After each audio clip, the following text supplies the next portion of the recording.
Hello and welcome to Peach Pod, a Georgia politics podcast. My name is Kyle Hazen. I am your host. Today is Monday, March 22nd, and joining me on this fine Monday is my good friend, my vaccinated friend, Luke Boggs. Luke, how are you doing? Well, I'm only, partially vaccinated, so I am safer than your average bear, but still not as safe as I'd like to be in this COVID world. Well, I'm happy that you're partially vaccinated and you're on your way to getting fully vaccinated. If you're listening to this show and you have the opportunity to get vaccinated, whether you live in Georgia or anywhere else, you should do so.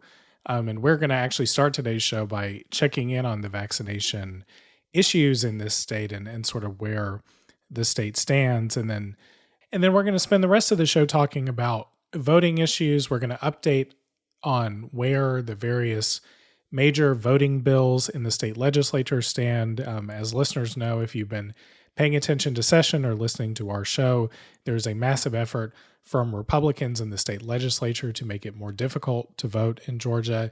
And as we come up near the end of legislative session, we are also starting to get a final sense, or a roughly final sense, of where some of these bills might land and the policies that may ultimately get put into effect following this legislative session. And then we'll wrap with the announcement from both Congressman Jody Hice and former Alpharetta Mayor, former candidate for Secretary of State David Bell Isle, that both of them are launching primary challenges to Georgia's current Secretary of State Brad Raffensperger. Jody Hice jumped into that race with the endorsement of former President Trump, and he is the first of what may turn out to be a ticket of Republicans running with Trump's backing and launching primary challenges against sitting Republicans like Governor Kemp, Lieutenant Governor Duncan, and the challenges that are coming for Secretary of State Raffensperger.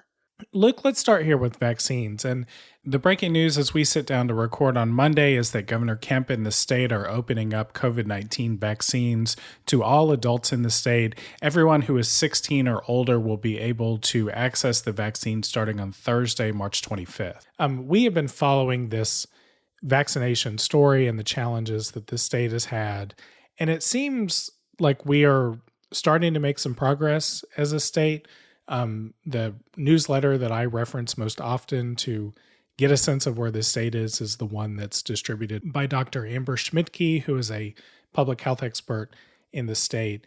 And she said that we are beginning to make progress in terms of the number of vaccines being delivered, the rate at which we're delivering those vaccines, but we still face some challenges like having a large stock of vaccines that are still being held back, and some issues about mismatched supply and demand of vaccines that actually led Governor Kemp to encourage people to drive from Metro Atlanta to more rural parts of the state where vaccine appointments are easier to get because they are open in rural areas in a way that they're not in Metro Atlanta.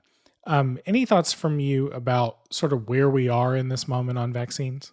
Well, I guess the first thing I will say is I am not shocked that there are more appointments in South Georgia than Northeast Georgia, because anecdotally, that was how I ended up getting my shot. I ironically went down to try to get my parents to get the vaccine. I ended up not getting them vaccinated, but getting me vaccinated because they're still skeptical, unfortunately. And it's one of those things where it makes me wonder if my experiences getting the vaccine are emblematic of some of the problems that Georgia's having, because, to do the part on the actual vaccine itself, like I basically had no side effects. I had a little soreness in my arm.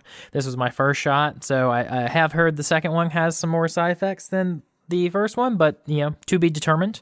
And my parents are down in Camden County, and compared to both Oglethorpe and Athens Clark, it was easier to find an appointment, and we found appointments pretty easy in Camden. So on that point, it makes me wonder if there has been some vaccine hesitancy that is prevalent in the rural areas, because I know, as we discussed on the show and other people have discussed, that there is a lot of concern that minority communities might not take the vaccine. And just to be clear, there was some concern among medical experts, public health experts, about hesitancy among Black people because of a long history of racist medical experimentation that was perpetrated on Black people in this country. And it seems like minority communities are doing just fine. It's actually the, Trump supporters and conservatives who haven't been taking the vaccine. So I wonder if that element's there. And then another thing that was interesting, which is since I am usually in the Athens-Clarke area, I wanted to see if I could get my second shot up here, which through UGA was pretty easy to do, but they had a little trouble confirming which vaccine I got, versus the Pfizer or Moderna, because the place where I got my first shot had not uploaded that to the database. And so, like we had earlier in the pandemic with a lot of database issues in the state, I kind of wonder if that's also happening here, and that's some of the problems we're having.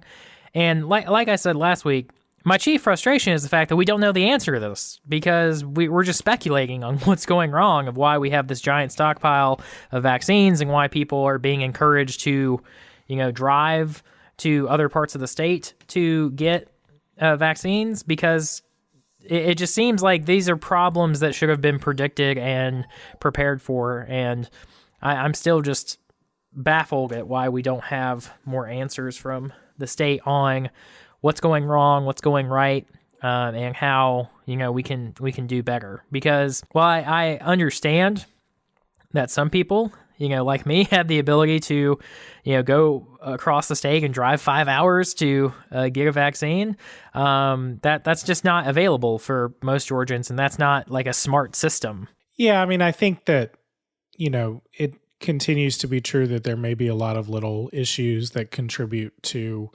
the slow distribution of vaccines in the state.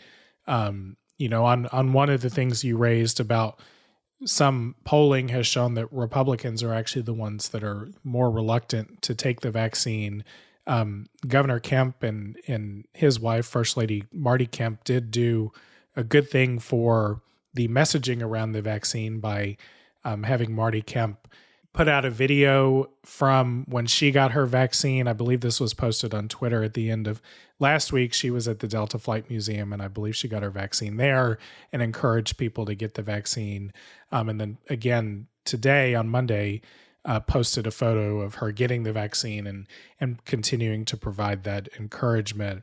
Also on side effects, I think, it's important to continue to send the message that side effects, for the most part, as they have been reported in news reports and in people that I know anecdotally, tend to be mild and tend to be worth it when you consider that the vaccines are nearly 100% effective at preventing serious illness and death and hospitalization.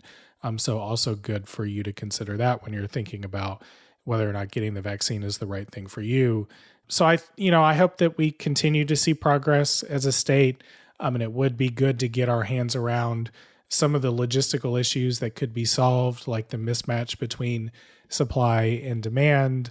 But it does seem like one of the bright spots is that the mass vaccination sites seem to be driving Georgia's vaccination numbers up.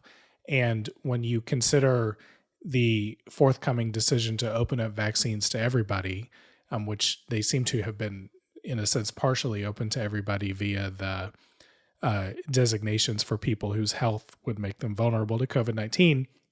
When you really do fully open those up to everybody, you probably are going to have a lot of people doing retail pharmacies and mass vaccination sites. And if those things are running smoothly and effectively, then that will get shots in arms and get us closer to the end of this pandemic. One last thing I'll say on this, especially since I have been so hard on Governor Kemp, I am actually very grateful for him, because he opened up the criteria for people who could get shots very wide and, covered me. And I don't feel like I have a ton of health problems, but I did have some that qualified. And, I'm very grateful that I got the shots. And I will say, I really do truly wonder if what we're having here right now is a problem of people's willingness to take the vaccine, just because since that criteria got opened up, I mean, I have seen so many people I know get the vaccine.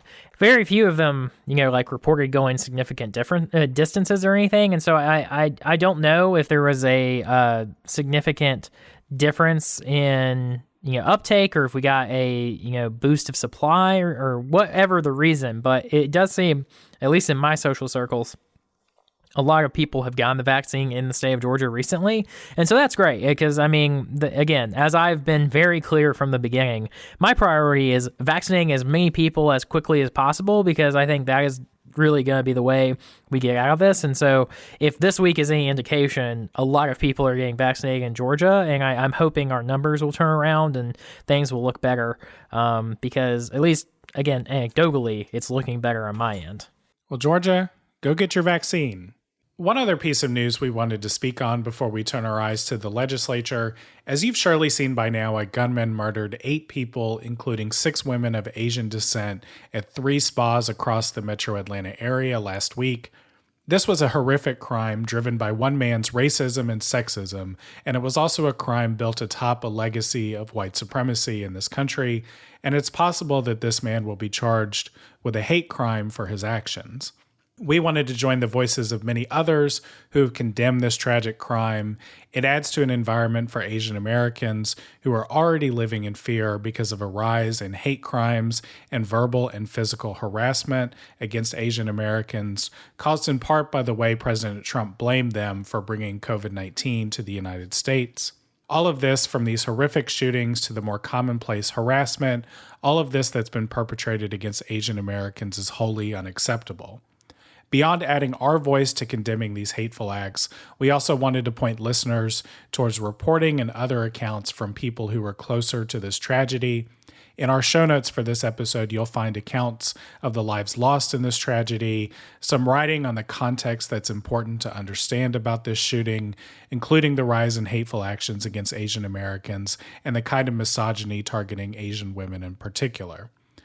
You'll also find a link to the statement from the advocacy group Asian Americans Advancing Justice Atlanta, which calls for a community-focused response to help Asian people in our state access the crisis response services they need, along with other vital supports that help people stay economically secure. And finally, this tragedy, along with yet another mass shooting that occurred in Boulder, Colorado, while we were editing this episode, all of this adds to the desperate need to improve our gun safety laws in this country. We cannot wait for yet another one of these tragedies to occur. There have been far too many.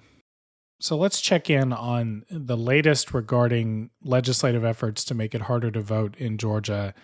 And it seems like there may be some somewhat hopefully optimistic developments on this front. As we sit here on Monday evening, there are still 2 pieces of major election reform legislation being pushed by Republicans in the Gold Dome: House Bill 531 and Senate Bill 202. We are now past crossover, so the House bill is in the Senate, the Senate bill is in the House. The Senate bill is the one that most recently moved forward. It was voted out of a House committee on Monday, and it's possible that it could be through the Rules Committee and on the floor of the Georgia House by the time that you've heard this episode. Just an overview of what this bill would do. Many of these policies are the same kinds of policies that we've talked about before. This is according to the AJC summary published by Mark Nisi. This bill would limit absentee ballot drop boxes to locations inside early voting sites and restrict those to during regular voting hours. It would actually technically expand some early voting by requiring 2 mandatory Saturdays and allowing 2 optional Sundays for every county in the state. It would add ID requirements to absentee ballots. It would set a deadline to request an absentee ballot to 11 days before Election Day. It would disqualify ballots that were cast provisionally if they were cast in the wrong precinct. It would prohibit organizers from distributing food and water and other things to people waiting in line to vote. And it would allow the state election board to replace some underperforming county election boards. And it would end the long series of runoffs that Georgia has had and replace those with 4-week runoffs. And it would also eliminate the jungle primary that we saw in the Senate race the last time. Instead, we would have partisan primaries and the normal general elections before special elections like the one that we had last November. Luke, I think the headline here is that in some sense, some of the most restrictive policies appear to have been watered down. Ending Georgia's no excuse absentee balloting is not in this bill. It's not in the House bill that's still under consideration. And it seems like that proposal is basically dead after being opposed by leading Republicans. It also doesn't fully eliminate Sunday voting, which was a proposal that was considered earlier. Well, Kyle, I'll help you. This bill makes it harder to vote for all Georgians, and it does not increase security. That is what the Republicans are accomplishing. They are also accomplishing several lawsuits that I'm sure we will fight and have to pay our tax dollars to defend because they want to make it harder to vote in the state of Georgia, and they don't want to increase security because this law accomplishes only those two things. And yes, I am happy that it is not a worse version of that law, but I think that is the thing that needs to be remembered here, is that this entire discussion is fake, and that this entire discussion is based off of the Republicans' desire to please the monarch of their party in Donald Trump, and to facilitate a big lie that there are voter security issues on a wide scale in the state of Georgia, and there just aren't. And this bill will not address any of those issues because they do not exist. And to the extent that the Republicans are going to try to tout this as some great accomplishment, I don't think we should be really resting easy because, one, obligatory, it's not sine die yet, so this bill could still change. But even beyond that, the things that they are doing here is just setting up the further expectation that every election cycle they're going to come up with some new thing that is the problem with voting in the state of Georgia, and they're going to pass some new bill to make it harder and harder to vote for everyone in the state of Georgia.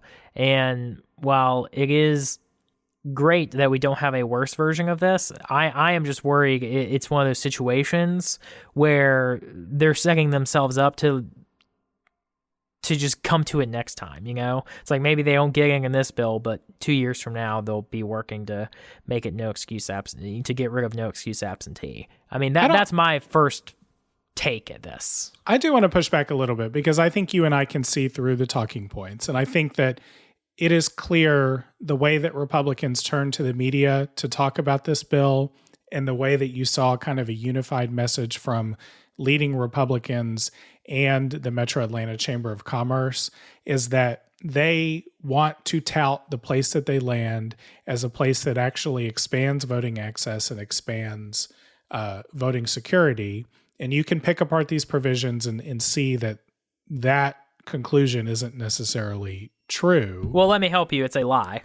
So yeah, but at the same time, this is definitely a step down from the place that they were early in session. And this is what we talked about, was whether or not the moderate forces in the party would push back against the extremists who wanted to put in much more stringent limits on voting, and whether or not they would be successful in doing that, in part because it wasn't a slam dunk that eliminating no excuse absentee balloting was going to be on net a benefit for Republicans, and that eliminating Sunday voting in such a blatant way was going to be so obviously partisan and obviously racist that on net, from a public opinion perspective, that ultimately wouldn't be worse for Republicans than the gain that they get from changing the voting laws in that way.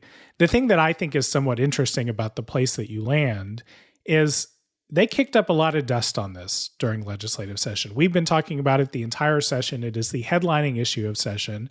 To be honest with you, I can't really tell you much else about what session is actually about than this issue.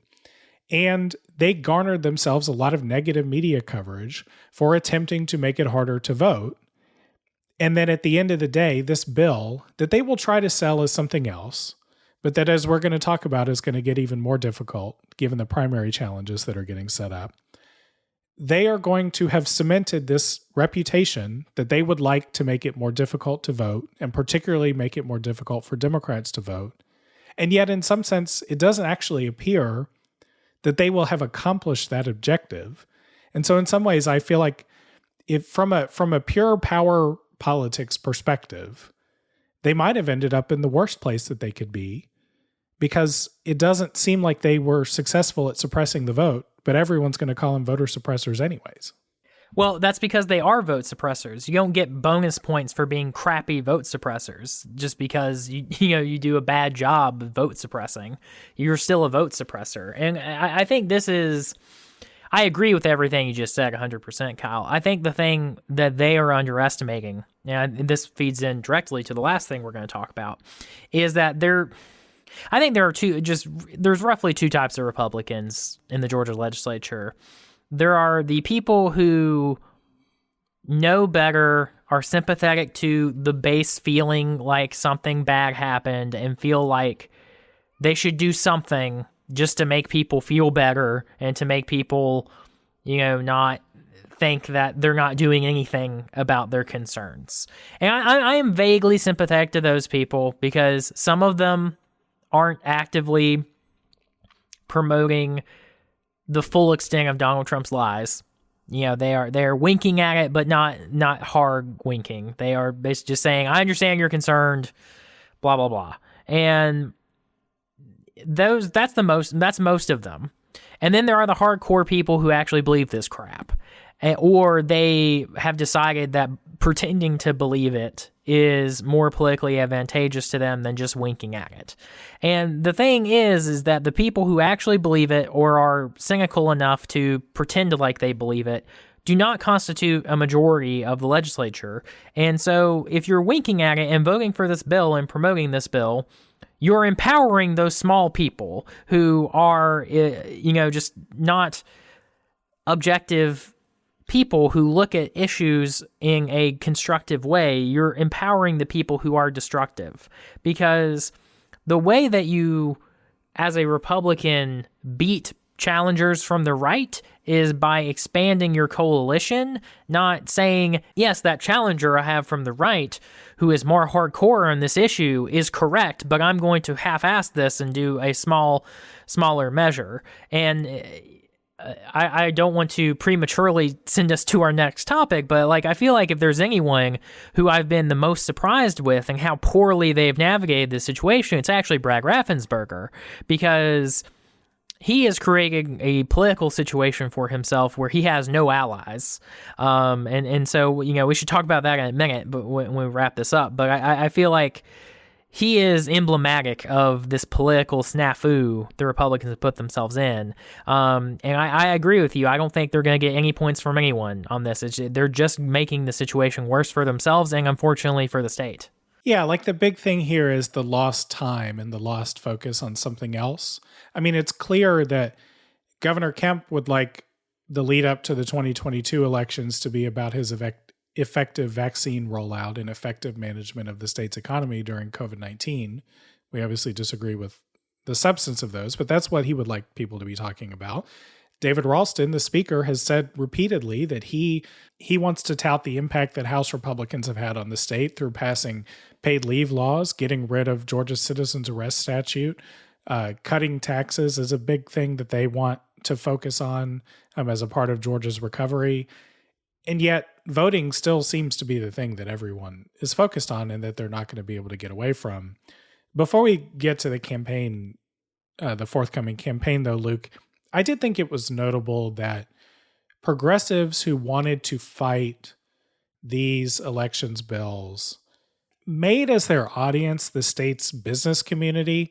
On the day that we're talking, Fair Fight Action, Stacey Abrams' group actually put out a nearly 2-minute long ad that I believe they're running on TV, saying that passing these voting bills and not standing up for democracy in the state is not only bad for the state's voters, but it's bad for the state's economy, and that stable democratic governance that we have had in recent years is part of what contributes to Georgia's good business environment.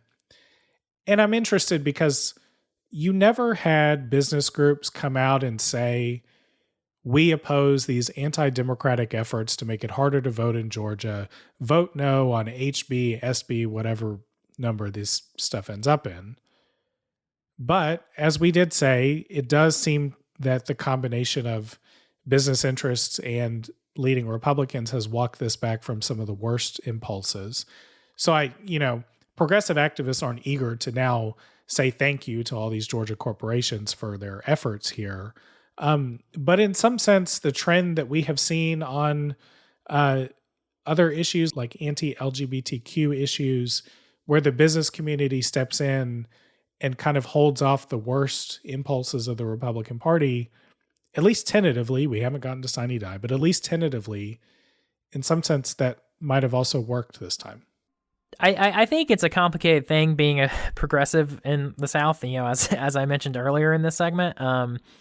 Because the thing is like, I am definitely one of those people who think, there's a role for constructive capitalism and not all businesses are evil, blah, blah, blah. But like, there's a lot of people I work with and work around who are very negative on businesses and, would think it's anathema to try to build a political coalition with businesses. But I think that's just frankly stupid, and not just like, I'm not just saying that because I'm in the state of Georgia. I would think the same thing anywhere, because, you build the coalition you need for the issue to win on the issue, and building a bigger coalition is always a smart thing to do, in my opinion. If you don't have to water down, what you're working towards.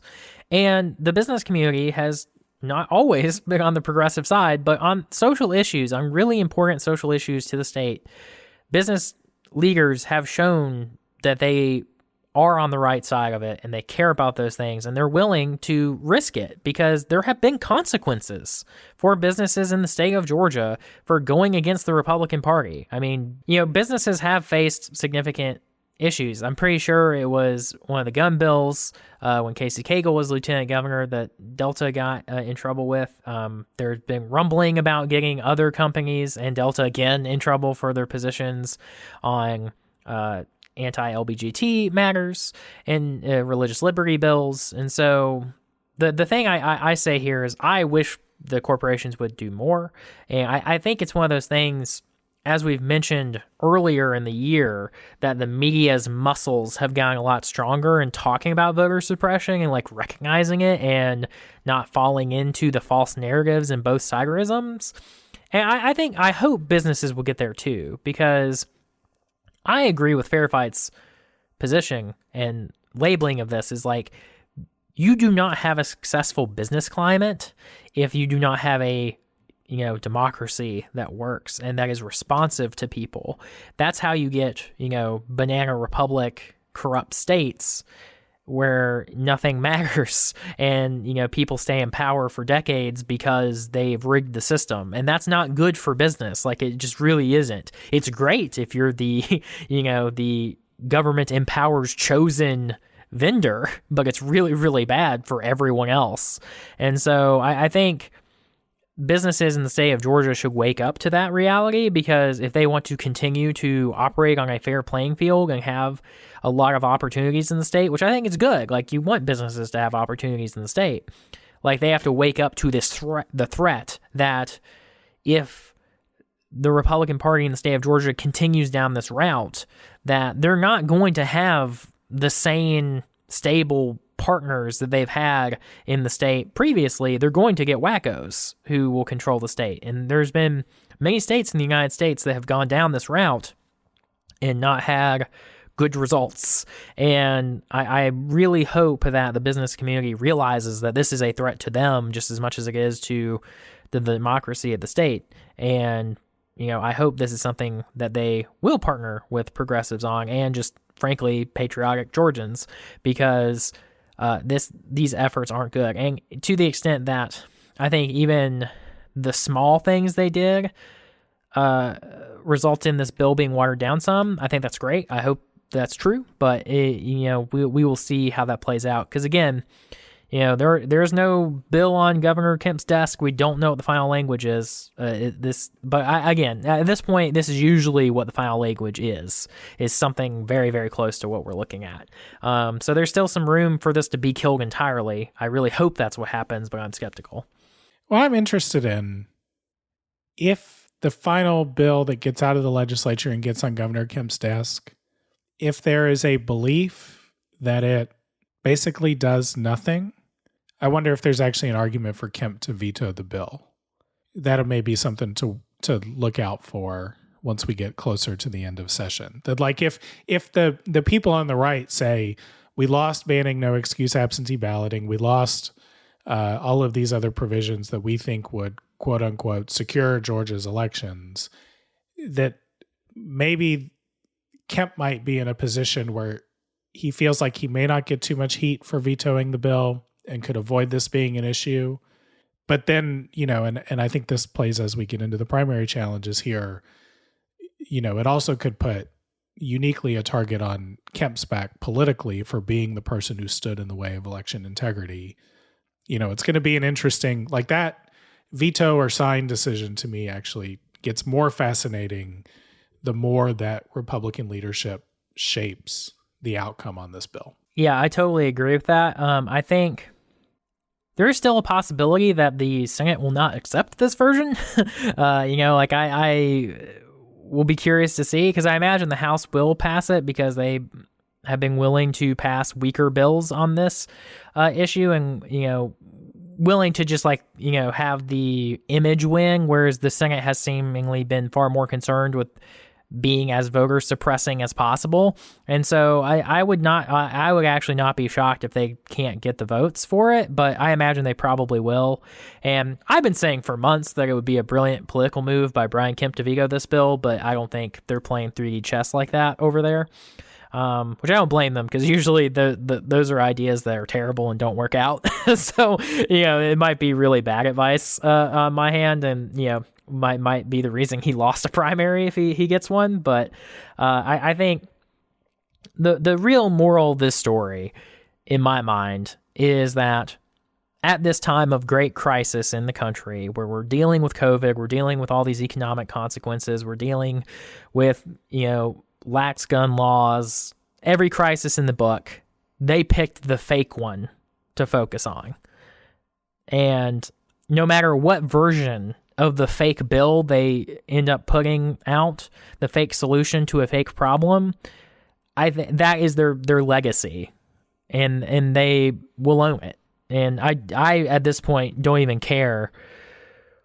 I do. Well, that's not true. I do care, but I the more important thing to me is the fact that they focused on that issue versus what exact version of it comes out. I'm happy that it looks like, if anything does get to Kemp's desk and he does sign it, it will be a weaker bill that will have less negative effects on Georgians. But the fact that we wasted this session on it instead of trying to make people's lives better is unforgivable. And I hope the Georgians recognize that, and that this is the impetus that we need for new leadership in this state. Because if this is the best they can do, then we need better, significantly better. One last piece of this, there's a provision in this bill that may serve as kind of a ticking time bomb.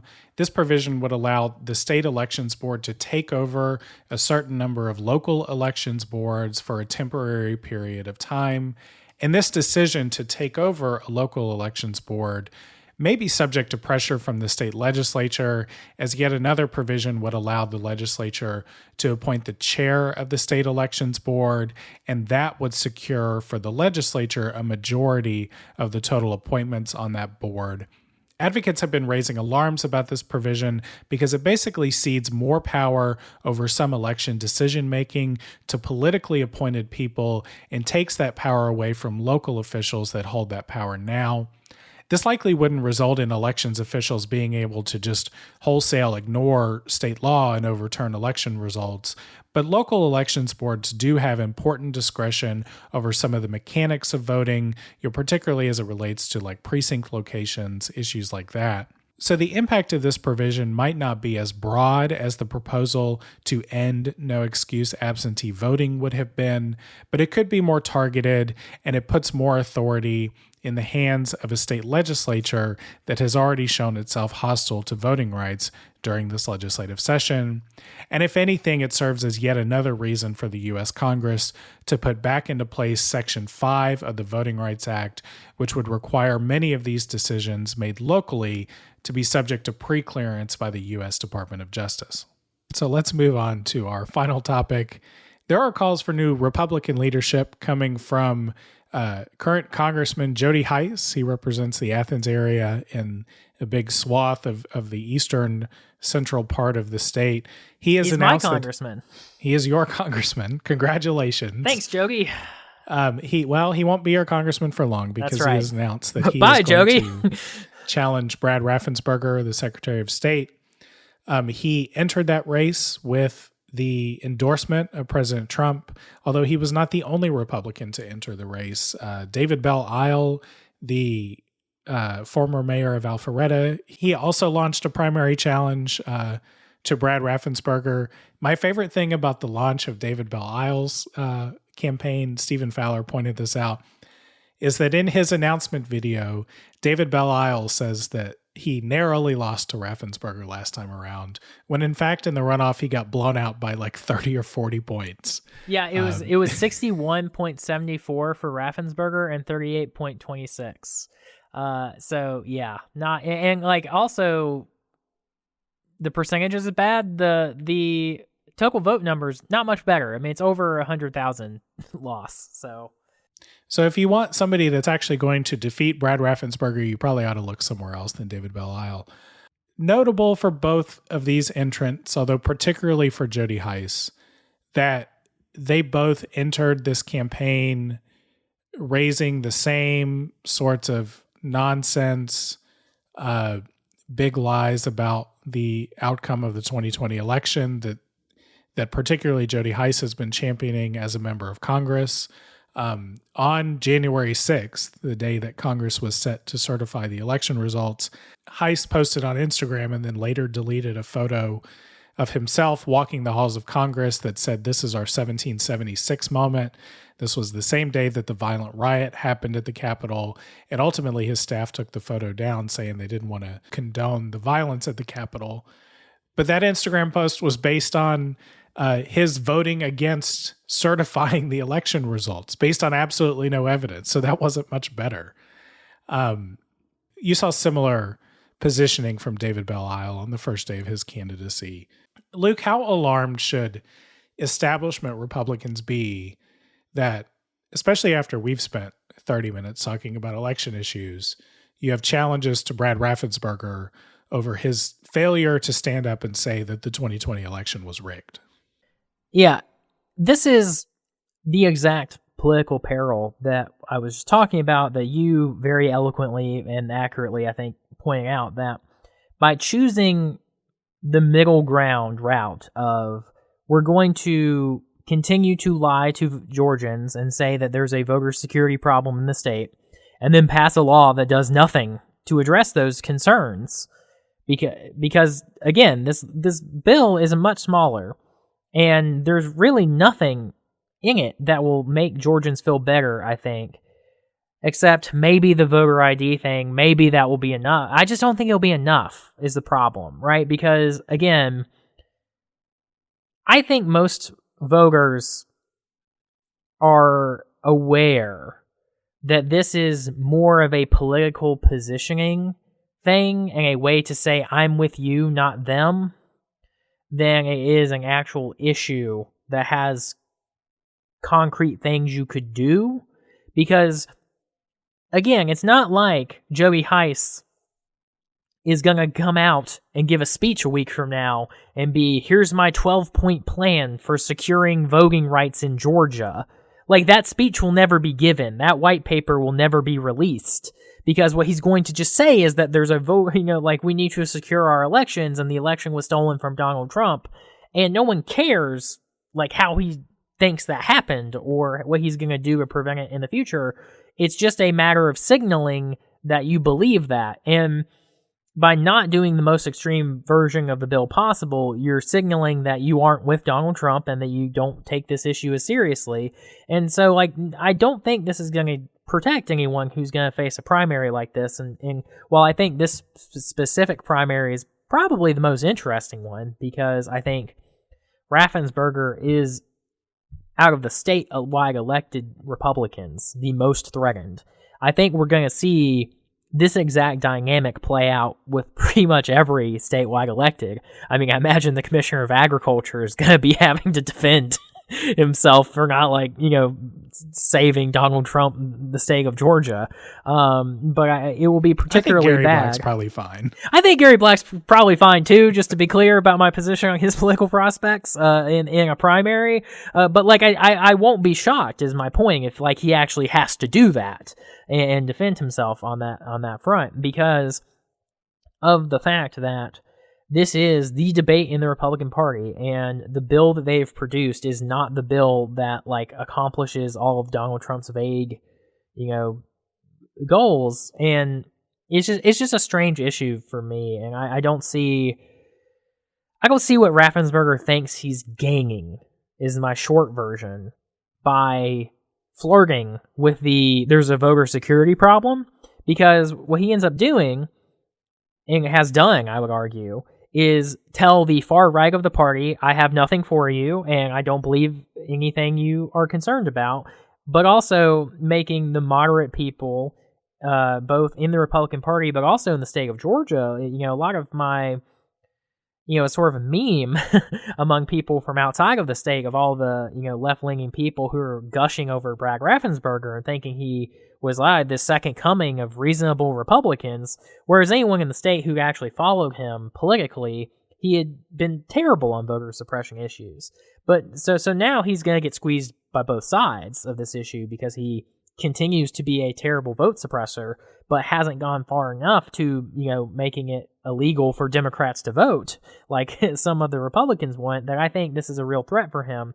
And while you properly gave David Bell Isle some crap for how really poorly he did against Raffensperger in that runoff, I really think that Raffensperger could lose this thing, just because Jody Heiss does have a profile among the far right hardcores in Georgia. And I mean, before this election cycle, where we elected Andrew Clyde and Marjorie Taylor Greene, I would have said he was their person, right? Like, he was the crazy far right congressman in the state of Georgia, and he was the one that all that element paid attention to. So like, there's a reason that like Jody was able to announce this race with the endorsement of Donald Trump on day one. Like, there's a reason he was able to do that. And so I really think Raffensperger is going to have a hard time here because of that fact. Part of me really wants to look at not only Jody Heiss, but we're going to talk now about the potential ticket of Trumpers that could be the GOP primary slate. Part of me wants to look at this list of names and just bust out laughing and say confidently to you that we will not be talking about any of these people in the lead up to the Republican primaries in 2022. And then you just reminded me that two of our members of Congress are Marjorie Taylor Greene and Andrew Clyde. And the two of them and the other names on this list make Jody Heiss look like Ronald Reagan, like very polished and successful. He had a very long-running radio show that I hear was very popular, and Jody is good, like, speaking-wise. I do think Jody does deserve some credit here, because he is not just like a crazy person. I mean, his beliefs are radical, but the thing I don't want people to underestimate about Heiss is that he is very well spoken and organized, and he's not a clown. He's not a clown. Yes, thank you. That is a very succinct way of saying what I'm trying to say, because he is not like Marjorie Taylor Greene in the sense that he is looking for controversy. He will say things that are controversial, but he is well spoken and is good at the messaging here. So, because that's the other thing I want to point out too, because you are about to read a clown car of candidates of people who have no business even attempting this in any other year. Whereas like Joe, like if this was 2018 and Jody had been challenging Raffensperger as an incumbent, it would make sense, and like you could see him winning. Luke, I will say I stand by both of our assessments that Jody Heiss is the more serious of the list of C-list candidates that I'm about to read, but Flagpole, the Athens area magazine, does have a headline from back in 2014 of Jody Heiss that says, "Future Congressman Jody Heiss thinks blood moons mean the world is ending." And a great picture of him in front of this like apocalyptic painting, which I believe is photoshopped. We'll put the link in the show notes. This political era has really increased the spectrum of serious politicians. Yeah. Anyhow, Jody Heiss is more serious than the following list of candidates. Former UGA running back Herschel Walker, who's being encouraged by Donald Trump to run for Senate against Raphael Warnock. One of Democrats' most interesting lawmakers that they've ever had in the state capitol, Vernon Jones, now converted Trump Republican. He tweeted out that he is looking at a primary challenge against Governor Kemp. And Burt Jones, another one of this crew of Trump's favorite Georgia Republicans, who got commended by Donald Trump at a pre-election rally during the last election. He is a rumored candidate to challenge Lieutenant Governor Jeff Duncan. He's a current state senator. He's a current state senator. Real heavy hitters there for the Georgia Republicans to take down our slate of all Republican statewide officials. Reactions. Yeah. Laughter. You said that very sarcastically, Kyle, and I want to laugh with you.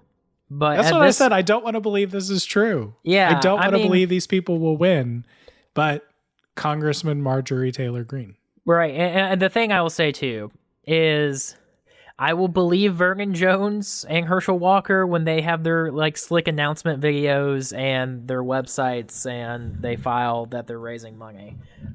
Because there's a lot of candidates like this. I mean, I've heard rumors that people are trying to get Mark Richt to run for mayor of Athens. Again, I will believe it when I see it. Because there's always these rumors about people running for office, and you know, Vernon's different because he's the one spreading the rumors. But, you know, he spreads lots of rumors before he actually does stuff. And so, and he's run statewide before. So, I mean, this would not be the first time he's tried something like this. And I would say out of all of these, I imagine Vernon's probably the most likely to actually do it.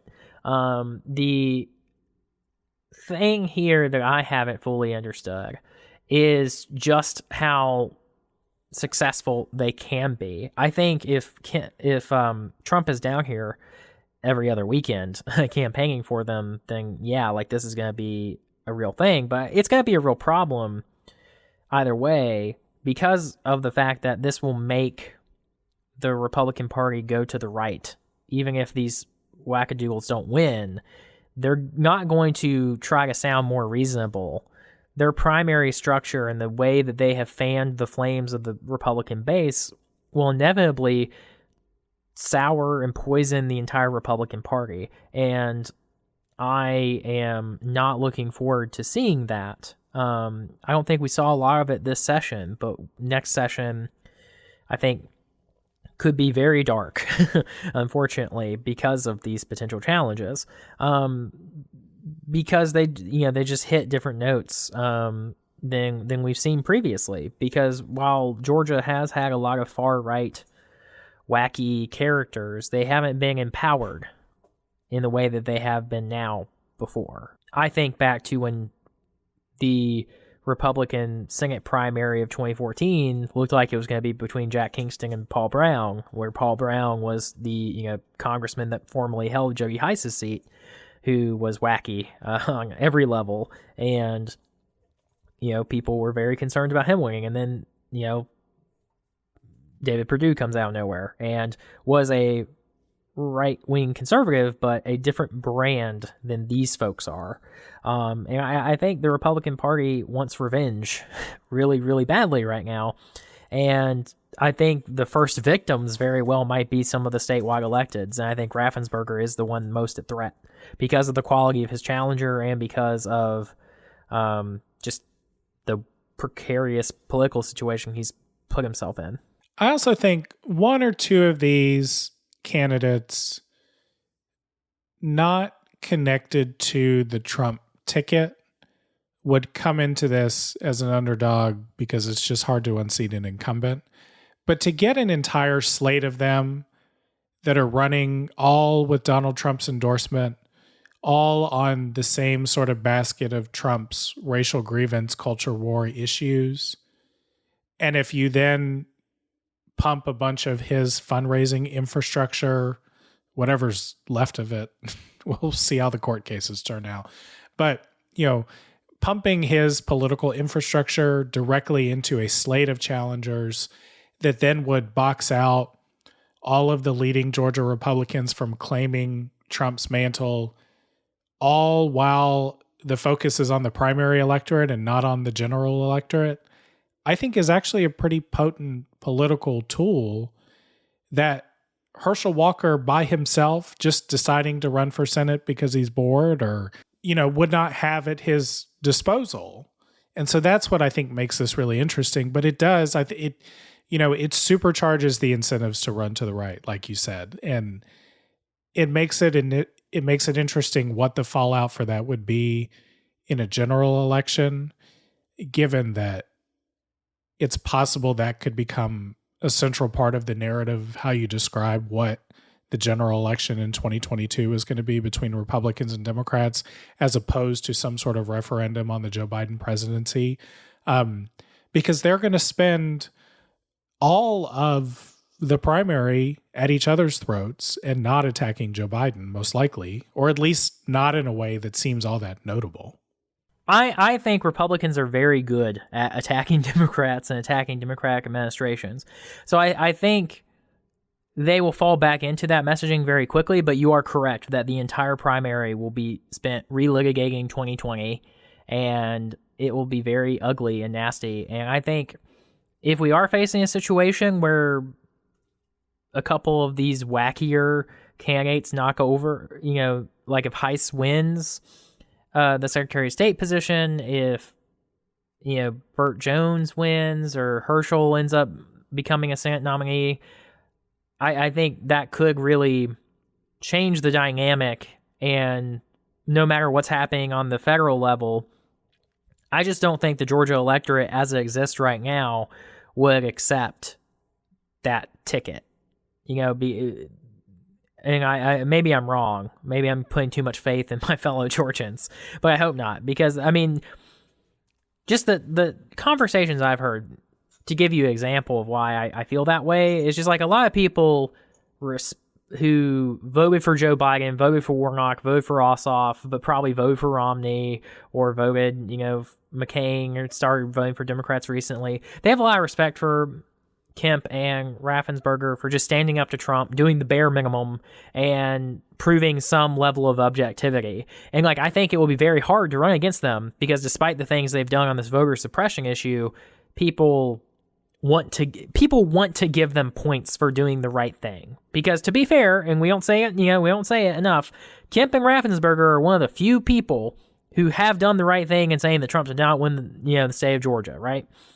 They will lose all of that capital if they go insane during the primary or they lose it. And all of those people who were willing to give them some points for doing the right thing will very harshly go against wacko candidates. And it'll be just like the 2010 Senate races where, they literally nominated someone who had to say, "I'm not a witch." Like, the Georgia version of that is Herschel Walker, Vernon Jones, Burt Jones, Juggy Heiss. And so I think it will be really interesting to see if it goes in that direction, because these candidates are not viable, or at least I hope they're not viable statewide in Georgia, despite Herschel Walker's stellar football career.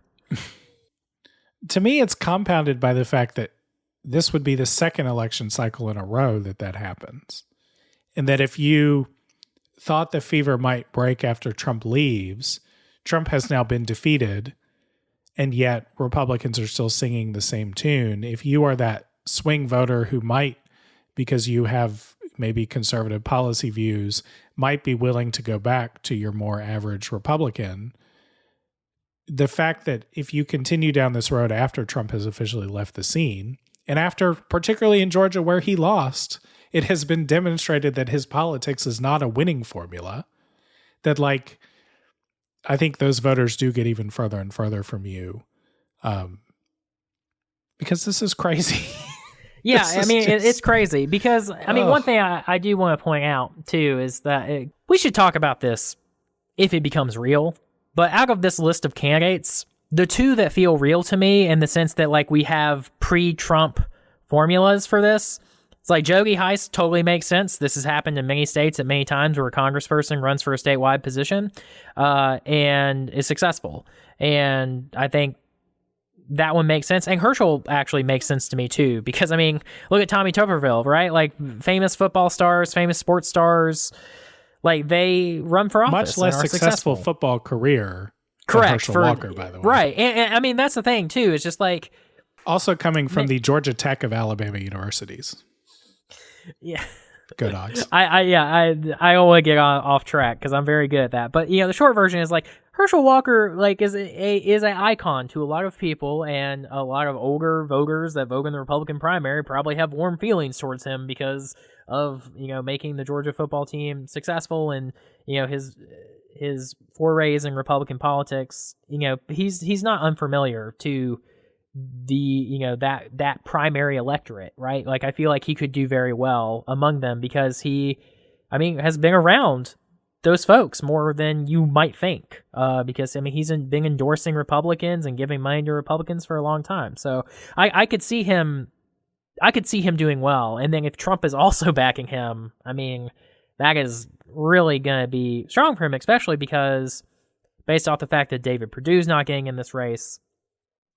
And the only other, I laugh saying this, presumptive frontrunner would probably be Kelly Loeffler, or and the other more reasonable name, Doug Collins. Doug Collins' name recognition is nothing compared to Herschel Walker's, and Herschel would raise so much money. I think that it'd be a really interesting primary. It'd be ridiculous, right? But it would be a thing. And Georgia has shown, when there are these big primaries when no one knows who is running, people like Herschel can win them. So we'll talk about it more if it actually happens, but I think it's an interesting dynamic because without Trump, Vernon Jones, Burt Jones, no chance in hell. But Heiss and Walker, I feel like, have more of a chance than I think you're giving them credit for, Kyle. But we'll see. It's all hypothetical now, except Heiss, of course. Herschel Walker is Kelly Loeffler 2.0. Mark it down. I said it here, March 22nd, 2021. I stand by those words. Well, I didn't say he'd be a good candidate. I just say he might win a primary. Kelly Loeffler won a primary. That's true. Well, actually, no. She's made it to a runoff. It was a jungle primary. But, we digress. This show's falling apart. We have to end it now before it's too late. It's late. All right. Well, as always, a lot of coming attractions in Georgia politics. The Clown Show will be here before long, thanks to Jody Heiss and all of the C-list celebrities that are going to run for office in 2022.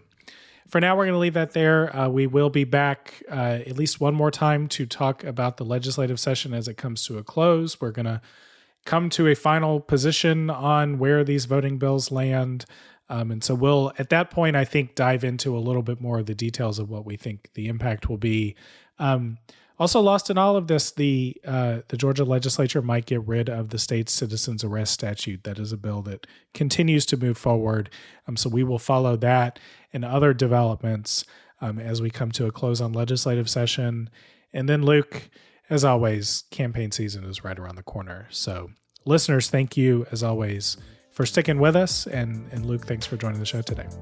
Happy to be here, and the only possible response, go Dogs. Go Dogs. Thanks for tuning into Peach Pod. If you liked what you heard, subscribe to Peach Pod on iTunes, Spotify, or wherever you get your podcasts. We'll be back with another episode next week. Until then, take care, y'all.